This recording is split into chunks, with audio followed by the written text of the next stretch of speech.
અને ત્યારે બ્રહ્માજીએ બ્રહ્મલોકની અંદર એક ત્રાજવાને બાંધ્યો. મુક્તિદાતા જેટલા શાસ્ત્રો હતા એને એક પલ્લડામાં પધરાવ્યા, એક બાજુ ભાગવતજીને પધરાવ્યું. અને ભાગવત ત્યારે સૌથી શ્રેષ્ઠ સિદ્ધ સાબિત થયું છે.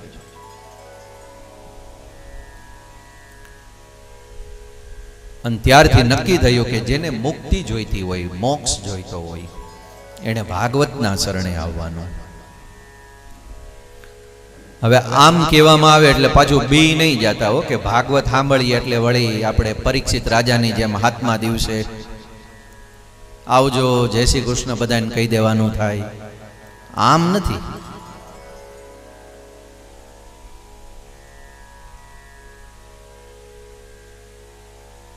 એ પણ એક મોક્ષ છે, મુક્તિ છે, જીવન પછીનો છે. પણ તમે વિચાર કરો, આપણે કેટલા બધા આદિ વ્યાધિ ઉપાધિ, ઋણ રોગ દારિદ્ર પાપ અપરાધ દોષ, આ બધાથી આપણે જે બંધાયેલા છીએ ને એ બંધન છે. અને એ બંધનની અંદર આપણને જીવનનો સાચો આનંદ નથી મળતો. જીવનના આ બધા બંધનોથી મુક્ત થવા માટે પણ ભાગવત છે ને એ મુક્તિદાતા ગ્રંથ છે. આપણા પાપ તાપ સંતાપ દુઃખ દરિદ્રતા દોષ અપરાધ આ બધા બંધનો છે. અને મોટામાં મોટા બંધન ક્યાં? 4: જન્મ મૃત્યુ જરા વ્યાધિ પીડિતમ કર્મ બંધને.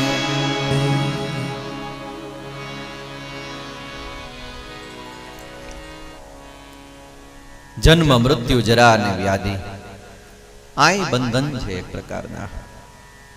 આ બધાથી ભાગવતજી શું કરે છે? કોઈ શ્રોતા એના શરણે આવે તો એને અભયત્વનું દાન કરે છે કે લે આ બધા જીવનના બંધનોથી હું તને મુક્ત કરી દઉં.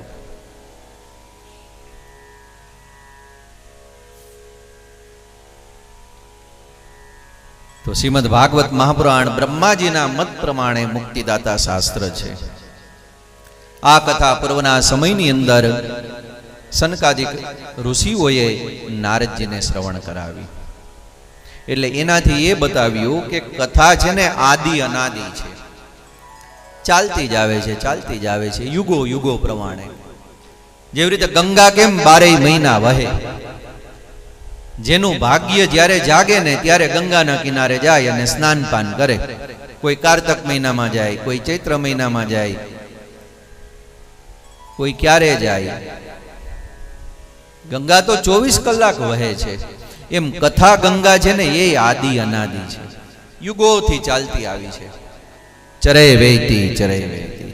અને ઈ કથા ગંગાના ઘાટ ઉપર જે આવે છે, સ્નાન કરે છે, પાન કરે છે, એનું ધ્યાન કરે છે, અર્ચન કરે છે, એના જીવનની જોડીની અંદર ભાગવત રૂપી કથામૃત છે. એ જે જોઈતું હોય ને એ આપે છે. આવો ભાઈઓ આવો બહેનો કથા ગંગાના.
વૈષ્ણવ કોઈ સાંપ્રદાયિક શબ્દ નથી આયા. જેમ વિષ્ણુને માને એ વૈષ્ણવ, શિવને માને શાક્ત, શક્તિને માને એ શાક્તેય, ગણપતિને માનવા વાળા એ ગાણપત્ય કહેવાય. પણ વૈષ્ણવ એ કેવલ એક સંપ્રદાયનો શબ્દ નથી. પણ વિષ્ણુ છે ને એ કેવા છે? વ્યાપક છે. કેવા? ગગન સદ્રસમ.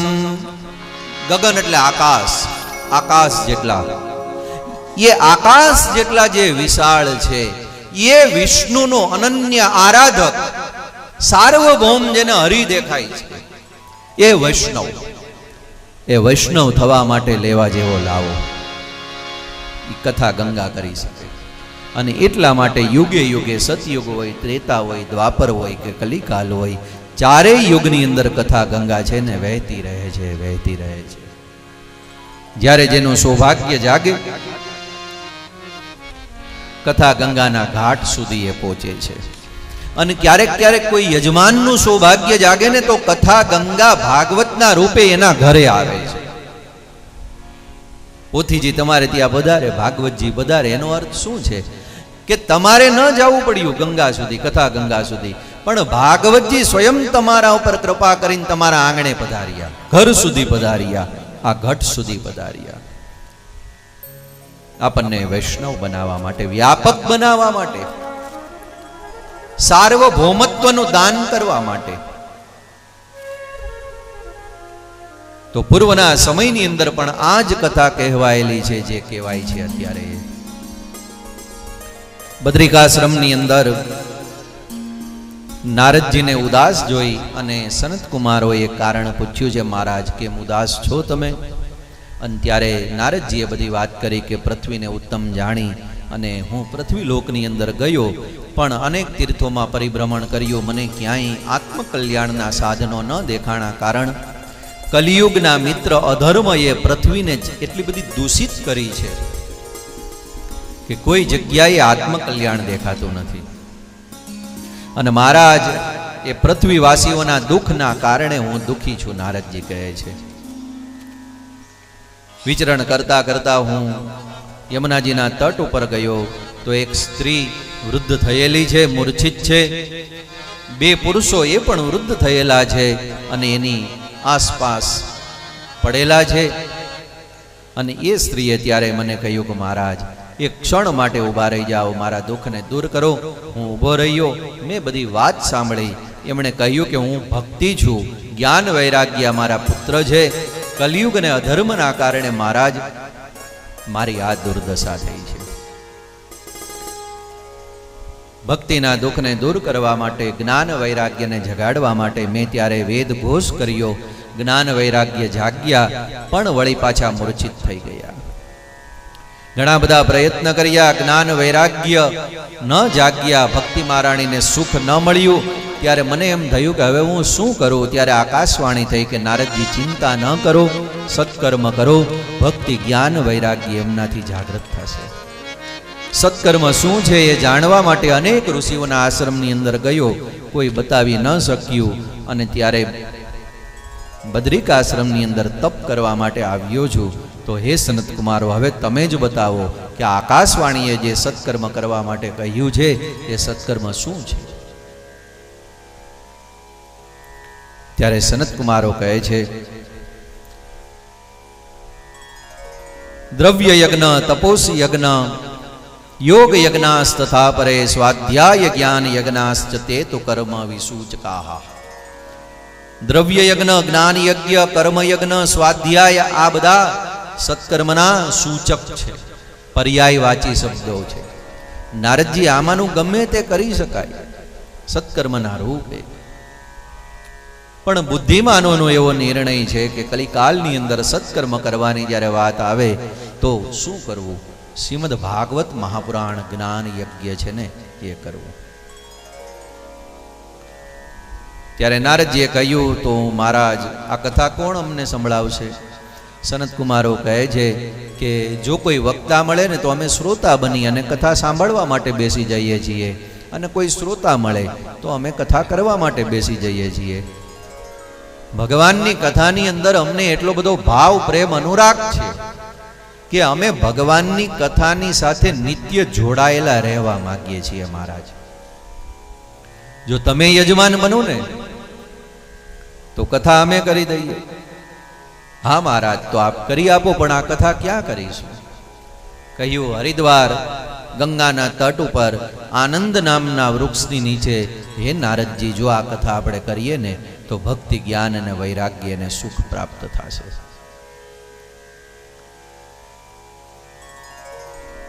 ગંગાના તટે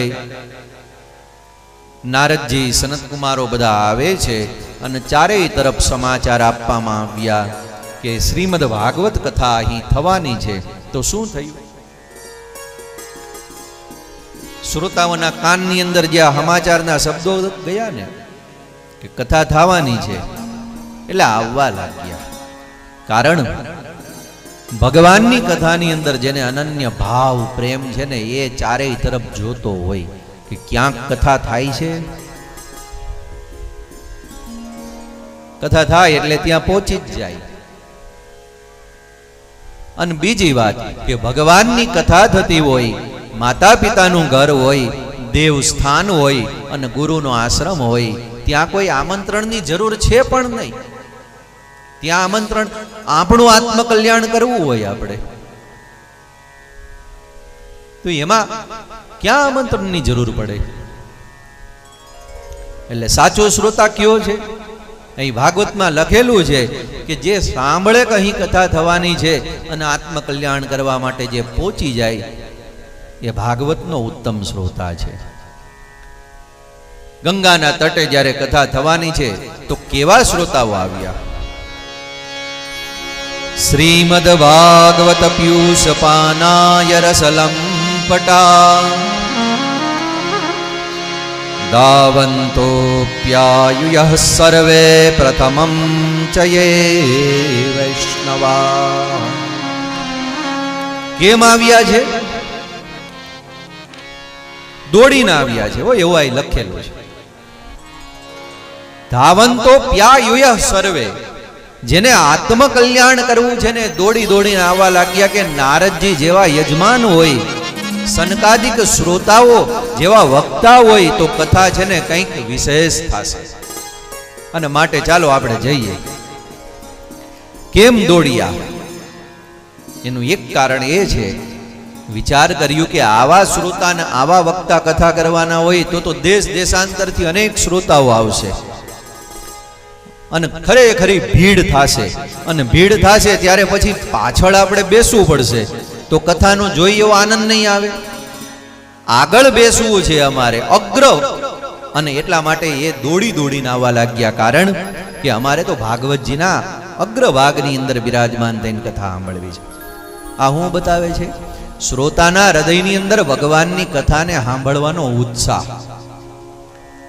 કેમ કે ઉત્સાહ વિના ભક્તિ થાય જ નહીં. ઘણા લોકો તો છેલ્લે જ બેહે, કેમ કે એને ખબર હોય કે ચાલુ કથા એ સમાધિ લાગી જાય છે.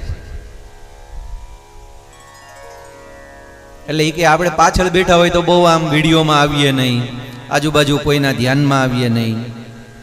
એટલે કે પાછળ બેહીએ ને વચ્ચે 5-10 મિનિટ કદાચ સમાધિ લાગી જાય. એટલે એ કથા સાંભળતા જ હોય, પણ સમાધિ અવસ્થામાં સાંભળતા હોય.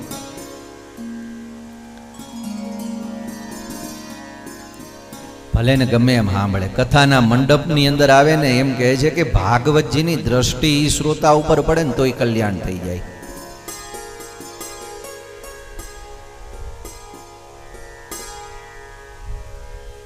અને હવે તો બધી છૂટ આપણે આપી દીધી છે કે નીચે બેહીને કથા ન સાંભળી શકો તો સોફે બેહીને સાંભળો. ત્યાંથી થાકી જાવ તો વચ્ચે એકાદ આટો મારી આવો, મુક્તિધામની એક પ્રદક્ષિણા કરી આવો. ટાઢા થાવ હોય તો પાણી પી આવો, ગરમ થાવ હોય તો ચા પી આવો.